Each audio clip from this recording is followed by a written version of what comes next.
For today's video mga kalupit,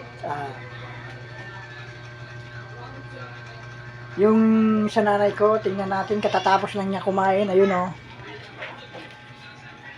Yan, katatapos niya lang kumain. Titingnan natin yung kanyang, yung kanyang, sinimento ko yung kanyang paa.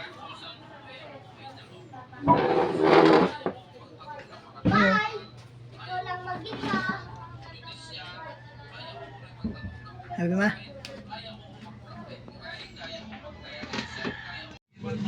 Ayun yung kanyang pa.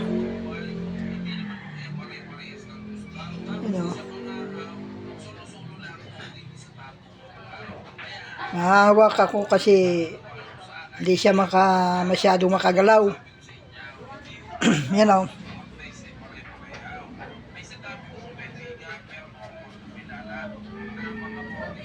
Masakit ba ma? Masakit? Kumikirot? Oo. Kumikirot pa kasi medyo mabigat yung kanang pa niya eh. Doon yung may problema, yun o, yung sinimento. Ayan o. Di kami nakakabalik doon sa ospital gawa ng sa financial kulang. Kaya baka mga Lunes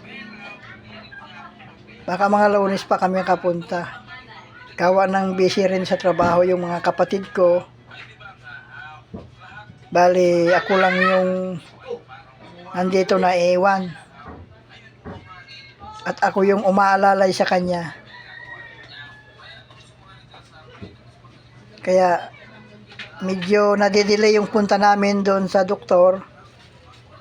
Gawa ng sa financial. Pero mga Lunes baka makapunta kami. At malaman namin kung ano ba talaga, kung operahan siya.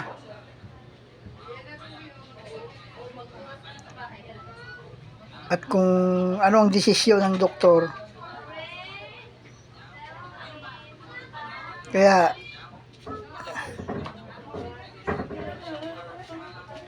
naano nga ako kung papaoperahan namin kasi baka hindi na niya kayanin kasi 83 na to eh. Diba sa ganitong edad eh mahirap na ganyan na kalagayan. Kung may bata-bata pa. Kaya kailangan yung masusing desisyon.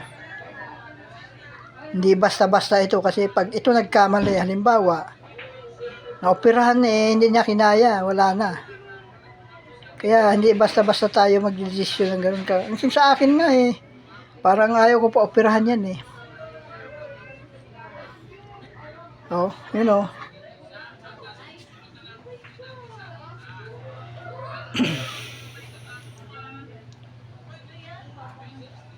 You know. Mahirap pero kakayanin natin. Nandyan si God. Huwag tayong mawala ng pag-asa. Laban lang tayo.